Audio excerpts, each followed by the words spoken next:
Salam sejahtera buat kita semua. Betapa besar kemurahan Tuhan kembali menghimpunkan kita, karena kita adalah orang-orang miliknya, orang-orang yang dipilihnya untuk kita mau merasakan persekutuan yang indah dengan Tuhan. Hari ini sebagaimana tema yang sudah kita ikuti bersama baik lewat FB, baik lewat media sosial lainnya, bahkan lewat warta jemaat, bahwa hari ini adalah bertemakan dari timur memancar kebenaran Allah. Baik saudara-saudara, kita akan membaca firman Tuhan. Kita ambil di dalam kitab Injil Matius pasalnya yang ke-24, ayatnya yang ke-27. Kita berdiri menghormati pembacaan firman Tuhan. Matius pasal yang ke-24, ayatnya yang ke-27. Karena seperti kilat memancar dari timur dan bercahaya sampai ke barat, demikian juga kedatangan Anak Manusia. Terima kasih. Dipersilakan duduk kembali. Di dalam ayat ini, salah satu dari kitab Injil, itulah kitab Injil Matius, menerangkan tentang dari timur itu memancar seperti kilat. Dia akan memancar dan bercahaya sampai ke barat. Kalau dalam Lukas pasal yang ke-17, ayatnya yang ke-23, mari kita lihat Lukas 17 ayatnya yang ke-23.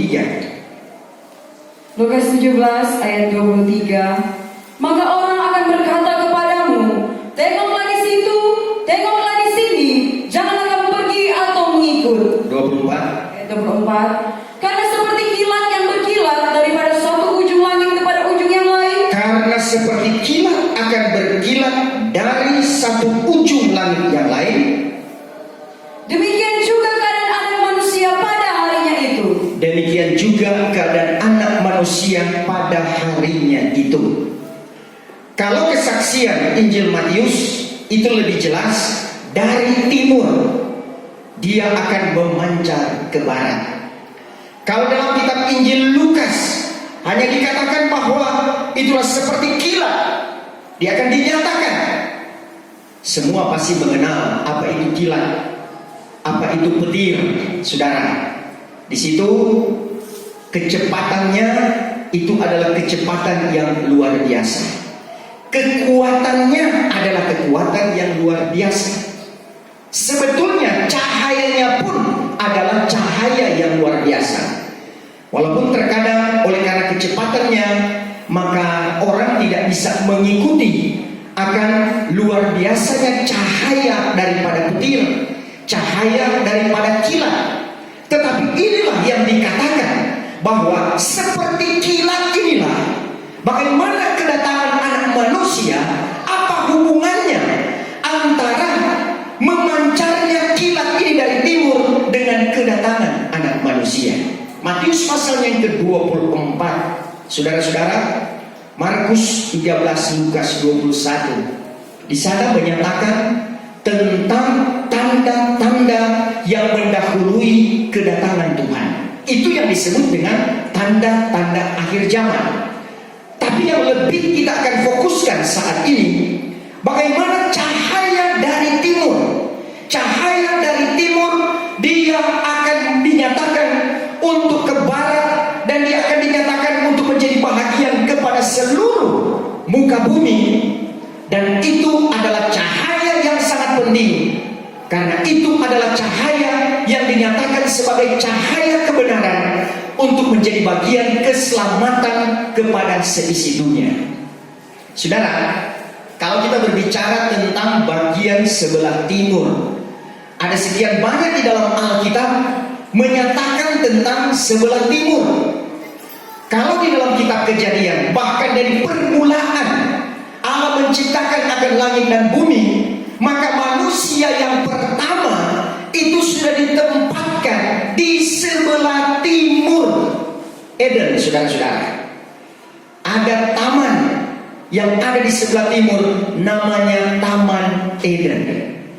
Meskipun ketika mereka pun berbuat dosa, maka mereka itu harus keluar dari taman kesenangan ini. Tapi mereka pun disuruh untuk menuju ke timur.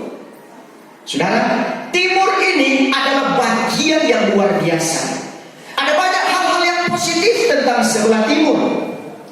Pada waktu Yunus, dia itu dari Nineve kemudian ke Tarsis, tapi pada akhirnya dia dihentak oleh Tuhan dengan caranya Tuhan untuk sampai ke Nineve. Dia dalam keadaan seperti itu, saudara-saudara, lelah, letih. Kemudian datanglah angin sepoi-sepoi dari sebelah timur. Biasanya angin timur sepoi-sepoi, angin yang menyegarkan. Amin, saudara. Ketika pada zaman Tuhan Yesus, ketika terbitnya itulah bintang untuk menunjukkan di mana anak manusia itu telah dilahirkan, maka disebutlah bintang timur. Saudara-saudara, siapa yang datang? Yang datang adalah orang Majus. Dari mana mereka? Dari benua sebelah timur.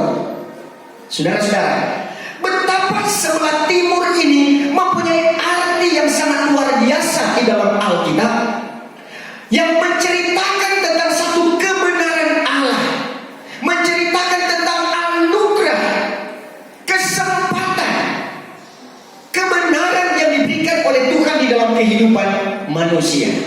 Kalau seperti Adam dan Hawa, mereka disuruh ke timur karena masih ada kesempatan bagi mereka untuk mendapatkan kebenaran.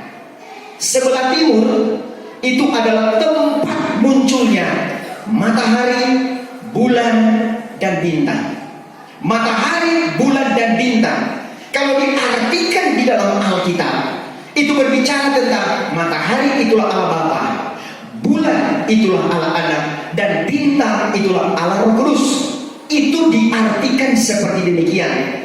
Jangan saudara bilang, oh itu matahari yang muncul itu Allah Bapa. Bukan. Tapi arti di dalam Alkitab, matahari, bulan, dan bintang itulah Bapa, Anak, dan Roh Kudus. Untuk apa? Ketiga, yang dikatakan ketiga yang tunggal ini, Wahyu pasalnya yang ke-12, bahwa ayat 1 dan ayat yang kedua, gereja yang sudah sempurna, tubuh, jiwa, dan roh, yaitulah yang telah bersalut dengan matahari, bulan, dan bintang, yang mempunyai arti disaluti dengan Bapa, Anak, dan Roh Kudus, yang telah menyempurnakan tubuh, jiwa, dan roh yang tiada bercacat celah.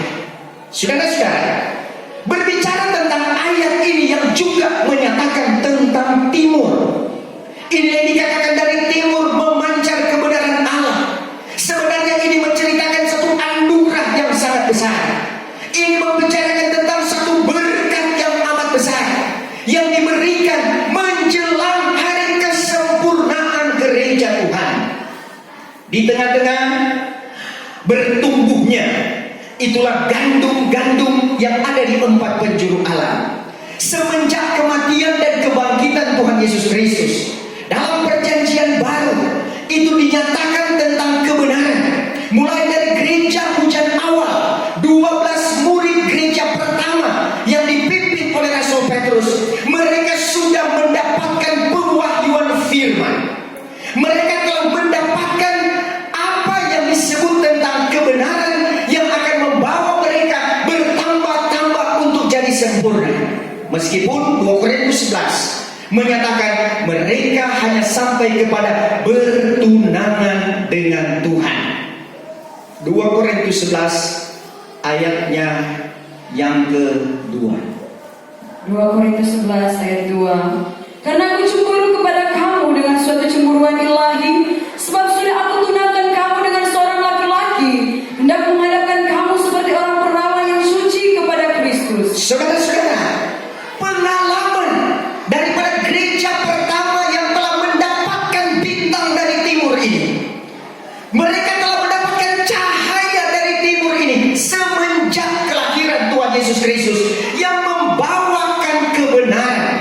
Sehingga dalam ukuran pelayanan Yesus, Matius pasal yang kelima, seperti sebuah negeri yang di atas gunung, mustahil dia akan tersembunyi. Gereja Tuhan, orang percaya pada masa itu, mereka boleh menjadi berkat, mereka boleh menjadi terang. Yesus berkata, akulah terang dunia.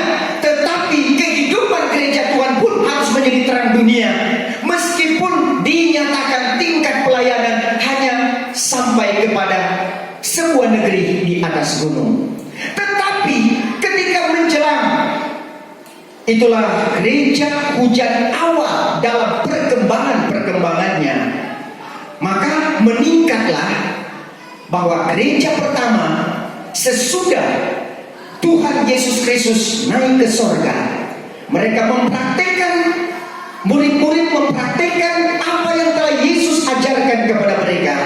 Sehingga dari kitab Kisah Para Rasul sampai seterusnya menunjukkan bagaimana ada ledakan pelayanan yang luar biasa. Sehingga ada sekian banyak orang yang boleh memahami akan firman Tuhan. Pewahyuan firman yang dinyatakan kepada mereka itu diberitakan. Kecuali Rasul Paulus, dia juga boleh mendapatkan bagian-bagian wahyu pengajaran. Karena Rasul Paulus tidak hidup sama-sama dengan 12 murid, sama-sama dengan Yesus. Nanti ketika Yesus naik ke sorga, kemudian sudah terjadi satu pelayanan murid-murid, baru kemudian Rasul Paulus itu dipanggil oleh Tuhan. Sehingga dia mendapatkan wahyu firman dan juga sebagian kecil wahyu pengajaran. Saudara-saudara, tetapi berjalannya waktu ini, bagaimana cahaya kemuliaan dinyatakan kepada gereja hujan awal, mereka boleh dibawa bukan cuma sampai kepada sebuah negeri di atas gunung, tapi Ibrani pasal yang ke-11, bahwa mereka menjadi seperti awan rupanya. Sudah lebih tinggi, saudara-saudara. Ya, Ibrani 12 ayatnya yang pertama. Ibrani 12 ayat yang pertama. Oleh sebab itu, sedangkan kita dilingkungi dengan sebegitu banyak orang yang menyaksikan seperti awan rupanya, maka hendaklah kita membuangkan tiap-tiap pikulan yang berat dan dosa yang mudah menjerat kita, dan biarlah kita berlari dengan tekun di dalam perlombaan yang diwajibkan bagi kita. Saudara-saudara, mereka dipandang seperti awan, ya, sudah lebih tinggi. Kenapa? Karena target pelayanan mereka bukan hanya seperti kepada Tuhan Yesus Kristus, yaitu lahir baru daripada air dan roh, Yahya 3 ayat yang kelima, tetapi sudah lebih dari itu. Kisah 2 ayat 37-38, bertobat, berbaptis, beroleh anugerah Roh Kudus, dipandang seperti di atas awan. Pekerjaan kuasa Roh Kudus pada masa itu sungguh sangat luar biasa, sehingga sejarah menyatakan dari abad yang pertama tersebut, permulaan bagaimana terjadinya suatu kegerakan rohani yang luar biasa, maka pekerjaan kuasa Roh Allah berada dari Yerusalem, saudara-saudara. Kalau Paulus, dia katakan dari Yerusalem sampai ke Ilirikum, aku sudah rata memberitakan akan kabar kesukaan itu. Kita tahu bahwa 2 tahun Paulus, saudara-saudara, boleh memberitakan, boleh terberitakan, itulah kabar kesukaan tanah Asia, Trisimo Asia kecil, bisa mendengarkan akan kebenaran firman Tuhan. Kuasa Roh Allah itu bekerja luar biasa. Sebab itu abad yang pertama itu merupakan abad penentu untuk selanjutnya. Bagaimana gereja pertama kuasa Roh Allah itu dinyatakan, sehingga Ibrani pasalnya yang kedua ayatnya yang keempat. Ibrani pasal yang kedua ayatnya yang keempat. Ibrani pasal 2 ayat 4. Maka Allah pun telah mensahkan mereka itu dengan tanda ajaib dan mujizat dan berbagai-bagai kuasa, dan dengan hal mengaruniakan Roh Kudus menurut kehendaknya sendiri. Saudara, Tuhan menyatakan pembelaan kepada gereja hujan awal yang dipimpin oleh 12 rasul gereja hujan awal, dengan keajaiban, dengan mujizat, mensahkan pekerjaan pelayanan mereka, diberikannya kuasa Roh Kudus, karena itu adalah kekuatan dalam kehidupan mereka. Nah, saudara-saudara yang kekasih, apa yang terjadi? Bahwasanya pekerjaan kuasa roh Allah tidak pernah tinggal diam. Sehingga ketika Tuhan memakai kehidupan mereka, mulai dari Yerusalem, sehingga mulai berkembang. Itulah perkembangan dari abad yang pertama. Ini bagaimana adanya perkembangan rohani yang begitu luar biasa. Meskipun ketika abad-abad selanjutnya, saudara-saudara, sampai kepada abad pertengahan yang kedua, itu sampai kepada abad yang ke-15, maka dinyatakan oleh kitab Nabi Yoel bahwa seperti pohon, itulah pohon iman yang mulai ditebang-tebang, mulai ditebang carangnya, rantingnya, cabangnya, sampai pohon itu tinggal tunggul. Saudara-saudara, mulai ada pemotongan-pemotongan kebenaran yang sudah didirikan pada gereja hujan awal. Tetapi Allah tidak akan pernah tinggal diam. Rencananya untuk mewujudkan dan timur memancar kebenaran Allah, itu pasti berjalan, itu pasti terjadi. Dan sampai saat ini kita pun sudah melihat bagaimana rintik-rintiknya. Saudara-saudara, ketika pada abad pertengahan yang kedua, tahun 1500-an, maka datanglah itulah hamba-hamba Tuhan. Di saat-saat gereja dalam keadaan yang berabad-abad merosot, tetapi Tuhan berkata dalam Yesaya pasalnya yang pertama, ayatnya yang ke-9. Yesaya 1 ayat yang ke-9. Yesaya 1 ayat 9. Jikalau kiranya tiada ditinggalkan Tuhan semesta alam, Jikalau kiranya ditinggalkan Tuhan semesta alam, sekalian bagi kami suatu benih, bagi kami suatu benih. niscaya kami telah menjadi seperti Sodom dan sama seperti Gomora. Memang pada masa itu, kalau Tuhan tidak memberikan benih-benihnya, kalau Tuhan tidak memberikan hamba-hambanya untuk menyatakan tentang kebenaran, maka Sodom dan Gomora itu menjadi bagian orang-orang pada masa itu. Ya, itulah masuk pada penghukuman. Tuhan bakar Sodom dan Gomora. Kenapa? Karena dosa dan kejahatannya. Perjalanan dosa dan kejahatan untuk dunia dari dulu itu tetap berjalan terus. Dosa dan kejahatan tetap berkembang. Dosa dan kejahatan tanpa diusahakan dia berjalan sendiri. Tetapi kalau untuk kebenaran itu perlu diusahakan. Kalau kebenaran itu perlu pengorbanan. Kalau dosa dan kejahatan tanpa pengorbanan tapi akan jadi korban, binasa, saudara-saudara. Tetapi untuk kebenaran perlu pengorbanan, akan tetapi masuk kepada perhinggaan yang kekal. Bagaimana rencana Allah membawa itulah gereja Tuhan dari waktu ke waktu, teristimewa dari abad yang pertama, saudara-saudara, sesudah Kristus sampai kepada saat sekarang ini adalah masa periode rencana Allah yang luar biasa yang disebut pada 2000 tahun zaman Roh Kudus sampai nanti pada ujung akhir zaman. Saudara-saudara, tadi dari abad yang pertama bahwa kuasa Roh Tuhan yang disebut dengan kaki dia, kuasa kaki dia, itulah pelita emas. Kenapa pelita emas? Pelita emas yang ada di dalam kamar suci itu berbicara tentang pekerjaan roh yang sempurna. Dia dengan 7 pelita yang berpasang. Cuma kaki dia inilah, saudara-saudara, adalah alat yang dengan 7 pelita yang berpasang yang tidak boleh padam. Kecuali kalau umat Israel mereka pindah, baru lilin-lilinnya atau pelitanya ini dipadamkan. Tetapi itu punya pengertian nanti pada akhir zaman, selesainya zaman Roh Kudus, maka karunia tidak ada lagi, nubuatan tidak ada lagi, yang penglihatan tidak ada lagi, nubuatan karunia lidah tidak ada lagi. Kenapa? Karena gereja Tuhan sudah ketemu Tuhan. Itulah artinya bahwa pelita emas ketika dipindahkan maka dia akan ditutup, berarti padam. Itu mengartikan bahwa pada masa pengangkatan gereja Tuhan bahwa sudah selesai semuanya. Sebab itu zaman Roh Kudus, saudara-saudara, itu dari ketuaan Roh Kudus sampai kepada keangkatan gereja Tuhan. Itu masuk ke awan-awan dan awan-awan selama 1260 hari. Di sana ada yang disebut dengan pesta anak domba. Nanti akan ke awang-awangan 75 hari yang disebut dengan pesta perkawinan anak domba. Kemudian dari sana akan turun ke 1000 tahun masa damai. Saudara, untuk menuju kepada hal itu, pekerjaan Roh Kudus, dia bekerja dengan luar biasa.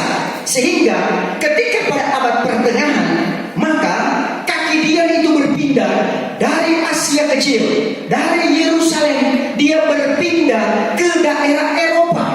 Kita mengenal saudara-saudara bahwa Injil dinyatakan, pemberitaan dengan sejarah yang luar biasa dari Eropa Barat, saudara-saudara. Kita tahu zaman Martin Luther dan kawan-kawan yang menyatakan tentang come back to the Bible, kembali kepada kebenaran firman Allah. Dengan adanya itulah pikiran akal manusia pada masa itu, bahkan dosa harus dibayar dengan uang dan sebagainya. Akan tetapi datanglah kebenaran firman Tuhan, bahwa dikembalikan kepada kebenaran firman Tuhan, Injil yang dinyatakan. 66 kitab yang sudah masuk pada kanonisasi Alkitab.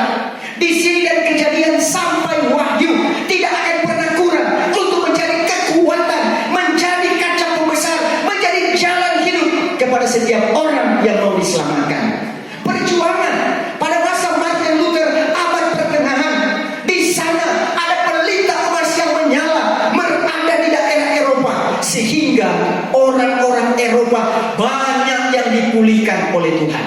Haleluya. Akan tetapi saudara-saudara, berjalannya waktu, bahwa akhirnya dari Eropa kaki dian itu dipindahkan lagi ke Amerika. Saudara-saudara, akhir abad yang ke-19 dan memasuki abad yang ke-20, saudara-saudara, maka di sana ada satu pergerakan yang besar di daerah Amerika, sehingga orang-orang Amerika, banyak sekali hamba-hamba Tuhan yang diutus dari Amerika, yang dipakai oleh Tuhan dengan kebenaran, dengan firman yang diberikan di dalam kehidupan mereka. Bahkan sejarah pekerjaan roh, kurang lebih tahun 900-an ya, 905 atau 903, saudara-saudara, ada satu peristiwa yang namanya peristiwa Azusa Street. Saudara-saudara, kalau pernah mendengar tentang peristiwa ini, itu yang disebut dengan bagaimana pekerjaan Pantekosta baru. Saudara-saudara, artinya Pantekosta itu pekerjaan roh, yang pekerjaan roh yang luar biasa di Azusa Street. Saudara-saudara, ya, dengan seorang hamba Tuhan yang dipakai oleh Tuhan, itulah William Seymour. Saudara, sejarah pun menyatakan bahwa sungguh sangat luar biasa. Ini jalan Azusa ini nomor 321, ya, nomor 321. Di sana ada satu tempat yang mereka pakai untuk perhimpunan itu pada masa itu, dan ternyata saudara, pekerjaan roh Allah itu dinyatakan. Mereka menyatakan bahwa lidah-lidah asing, bahasa-bahasa roh itu sungguh sangat luar biasa. Dan inilah perkembangan yang terjadi di abad yang ke-19 masuk pada abad yang ke-20. Dan seterusnya itu berjalan terus dan berjalan terus pekerjaan Roh Kudus dengan pemakaian kepada hamba-hamba Tuhan. Makanya saudara, kita sangat mengenal tentang hamba-hamba Tuhan dari Eropa, dari Amerika yang datang baik ke Indonesia ataupun ke negara-negara manapun yang disebut dengan hamba-hamba Tuhan yang besar, ya. Karena memang apalagi kalau kepada Indonesia, kalau hamba Tuhannya yang hidung mancung kemudian bermata biru yang datang ke Indonesia, saudara-saudara, biarpun dari Sulawesi Utara pergi ke Jakarta. Kalau dibuat di Sulawesi Utara, dari Jakarta, dari berbagai provinsi datang ke sini. Berbeda kalau orang Manado sendiri yang berbicara, yang jadi pembicara. Mereka bilang, orang mana dia? Oh, orang Lamongan. Orang mana dia? Orang Kawangkoan. Oh, biasa itu. Tetapi pada zaman dulu, saudara, kalau ada apa-apa Tuhan dari Eropa, tapi kalau mereka pun memang diurapi oleh Tuhan, ada suatu kuasa pergerakan sehingga KKR-nya 100-200 orang. Saudara, saya pernah mengikuti KKR Reinhard Bonnke itu di Istora Senayan waktu itu, saudara. Ya, penuh tribun-tribunnya, bahkan tribunnya belum dibuka. Yang waktu itu masih bisa mengisi 100.000 orang. Itu tribun Gelora Bung Karno. Belum DP lapangan, saudara, penuh semua. Bayangkan, saudara. Kemudian mulai bunyi itu sirine. Mobil-mobil ambulans masuk bawa orang sakit. Ada yang bawa kursi roda, dia pulang tidak pakai kursi roda. Ada yang bawa tongkat, dia angkat itu tongkat, dia kasih tinggal itu tongkat. Boleh disembuhkan oleh Tuhan. Haleluya, saudara. Bagaimana luar biasanya kuasa Tuhan. Bukan orangnya, tapi kuasa Tuhannya yang bekerja dengan luar biasa. Kesembuhan-kesembuhan bisa terjadi. Akan tetapi sebenarnya ada satu perjanjian Tuhan yang Tuhan nyatakan pada akhir zaman, yaitulah dari timur memancar kebenaran Allah. Di manakah timur yang dimaksudkan oleh Tuhan? Sebenarnya inilah perpindahan kaki dian atau pelita emas. Kalau abad pertama itu di Asia Kecil, kalau abad pertengahan yang kedua di Eropa, kemudian memasuki pada abad yang ke-20 itu ada di Amerika. Tetapi pada akhir abad yang ke-20 ternyata itu ada di Asia Tenggara. Haleluya, saudara. Di Asia Tenggara yang disebut dengan garis khatulistiwa, di situ ada satu negara yang bernama Indonesia. Amin. Saudara-saudara, Indonesia adalah negara yang dipilih oleh Tuhan untuk memancarkan inilah kebenaran dari sebelah timur. Kalau orang mengenal negara timur, itu adalah Jepang, yang disebut dengan negara matahari terbit. Sampai benderanya adalah bendera ada matahari, yang disebut dengan negara matahari. Tapi ternyata di dalam rencana Tuhan, negara timur itu adalah Indonesia. Sebab itu, saudara-saudara, meskipun 350 tahun penjajahan bangsa Belanda, meskipun penjajahan ini, di sisi lain ada sekian banyak orang yang merasakan itulah kehancuran, kesusahan, kesukaran, ya namanya penjajahan. Tetapi di pihak lain ada yang merasa itu tidak sepenuhnya sebuah penjajahan. Karena apa? Ternyata dari situlah masuknya kebenaran untuk masuk ke Indonesia. Saudara, sekarang sementara terjadi bukan perdebatan, akan tapi pandangan-pandangan. Orang katakan, ada para ahli katakan, kalau 350 tahun itu dijajah oleh Belanda, sehingga ada pertanyaan, apa benar? Memang pendudukan ada, tapi kalau penjajahan apakah sepenuhnya? Karena katanya kalau sepenuhnya itu adalah sebuah penjajahan, maka secara otomatis dilihat daripada budaya, pasti secara keseluruhan akan berbudaya Belanda. Kemudian kalau agama, pasti akan lebih besar orang Kristen yang ada di Indonesia. Dan masih ada ciri-ciri khas lainnya. Tetapi saudara-saudara, ternyata yang terjadi bukan seperti itu. Tetapi satu hal yang kita cermati, bahwa ada satu rencana Allah yang ada di dalamnya. Ketika kebenaran Tuhan itu dinyatakan, semenjak dari awal tahun 1900-an, saudara-saudara, ada pemberitaan ternyata mula-mula yang terjadi di daerah Sumatera. Saudara-saudara, ya, di Sumatera itu peredaran itulah kekristenan, baru kemudian di tempat-tempat yang lain. Makanya ada orang-orang tertentu yang dipakai oleh Tuhan untuk melaksanakan pemberitaan Injil, walaupun itu dikatakan masih remang-remang. Kalau diukur dengan Amsal pasalnya keempat ayatnya yang ke-18, bahwa jalan orang benar itu seperti cahaya terang, semakin hari semakin bercahaya sampai kepada siang sempurna. Pada masa abad pertengahan itu masih berada sekitar pada pukul 5, pukul 6. Tapi kemudian selanjutnya sudah lebih lagi matahari itu naik. Dan kita sementara menanti kesempurnaan matahari itu jam 12 tengah hari. Itu yang disebut dengan kesempurnaan gereja Tuhan. Sebab itu dari abad-abad pertama, sudah abad-abad awal di tahun 1900-an Indonesia boleh dinyatakan sebagai negara yang dimasuki dengan itulah Injil, kebenaran firman Tuhan.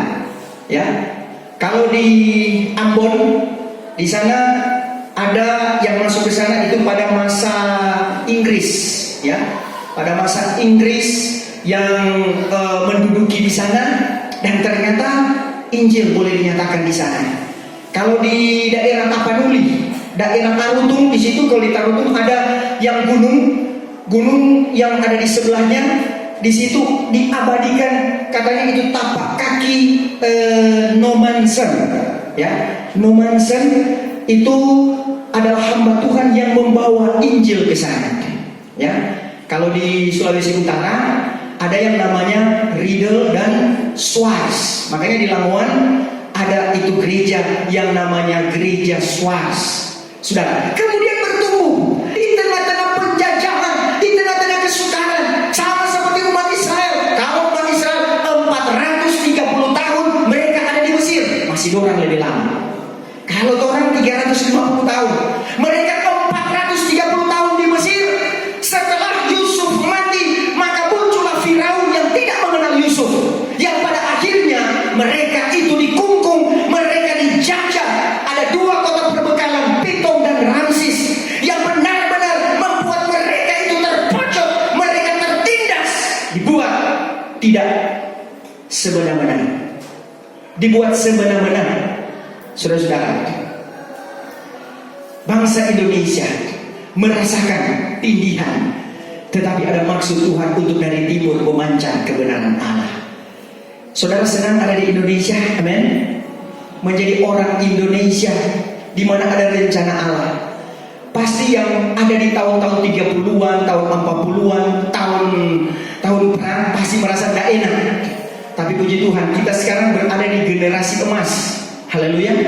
Yang bisa merasakan bagaimana itu anugerah Tuhan, dengan kaki dia yang boleh dipindahkan berada di Asia Tenggara dan berada di Indonesia. Dan tahukah saudara, Indonesia ini ada terdiri dari ribuan pulau. Akan tetapi dari ribuan pulau itu ada 5 pulau besar yang telah ditentukan oleh Tuhan. Ada Pulau Sumatera, ada Pulau Kalimantan, ada Pulau Sulawesi, ada Pulau Papua, dan kemudian Jawa. Saudara-saudara, ya, saudara, dan ternyata Sulawesi itu dipilih oleh Tuhan. Sulawesi mana?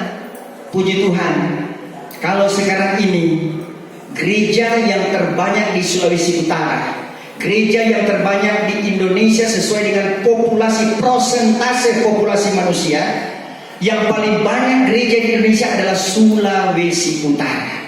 Sulawesi Utara ada punya banyak talenta yang diberikan oleh Tuhan.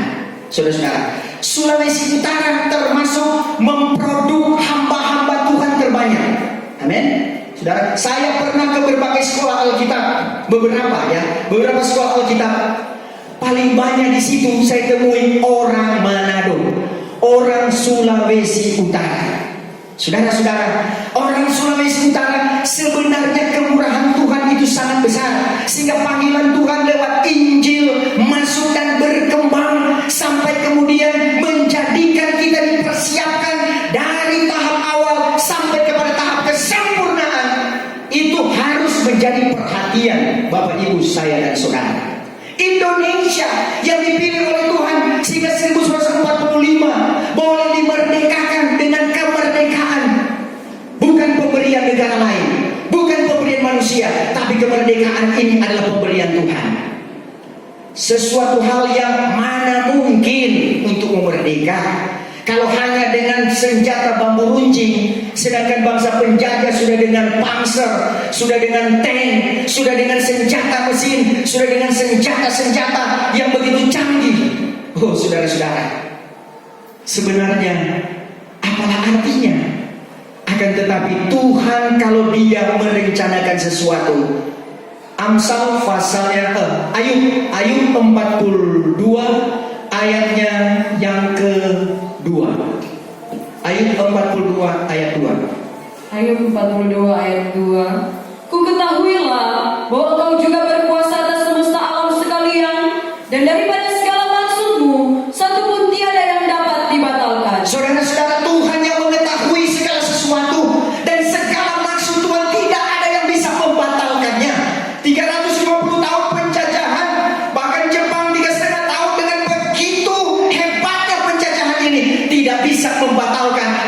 Indonesia di mata Tuhan adalah Indonesia yang dipilih oleh Tuhan. Sebab itu saudara-saudara, tanda yang paling luar biasa terbitnya itulah falsafah negara kita, itulah Pancasila. Saudara, Pancasila adalah pemberian Tuhan dengan sila pertama yang menjadi dasar. Itu sudah beberapa kali dikelola saudara-saudara untuk dasar negara pada masa zaman itu, saudara-saudara, masa persiapan kemerdekaan Indonesia. Dan puji Tuhan, salah satu di dalamnya itu ada orang pilihan Tuhan juga dari Sulawesi Utara. Amin, saudara. Siapa dia? Dialah GSSJ Ratulani. Haleluya. Dia adalah doktor ilmu pasti pertama di Indonesia, bahkan katanya di Asia Tenggara. Kalau yang lain kan banyak dengan doktor honoris causa yang dianugerahkan, tapi untuk doktor memang betul-betul karena memang otak, saudara-saudara. Artinya ilmu pasti, dialah doktor yang pertama, ya, Doktor Sam Ratulani. Itu bukan karena kebetulan dia masuk kepada itulah BPUPKI, dan kemudian dalam persiapan ini masuklah sampai kepada ranah di mana pembuatan itulah dasar negara kita. Saudara yang kekasih, itu bukan hal yang mudah untuk menyatakan ketuhanan yang maha besar, sehingga negara berdasarkan ketuhanan yang maha besar. Kemudian saudara-saudara, negara menjamin setiap orang yang beragama dengan kepercayaannya. Saudara-saudara, itu semua dilindungi oleh undang-undang. Walaupun berbagai cara kuasa kegelapan mau mengganggu akan kehidupan kestabilan kita, karena dia tahu bahwa Indonesia adalah berencana Tuhan, Sulawesi Utara adalah berencana Tuhan.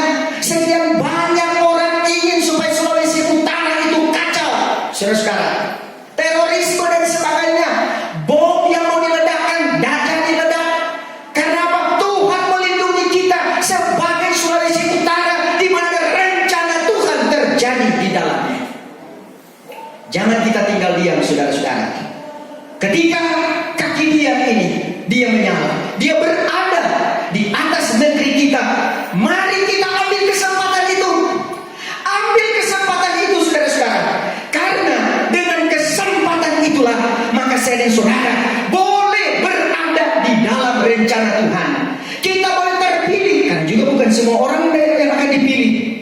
Tempatnya dipilih, tapi bukan semua orang yang dipilih, tetapi hanya mereka yang diperkenankan oleh Tuhan. Kisah 2 ayat ke-39, seberapa banyak orang yang dipanggil, dan puji Tuhan kalau kita ada di dalamnya. Kalau kita mau peka dengan panggilan Tuhan, dengan anugerah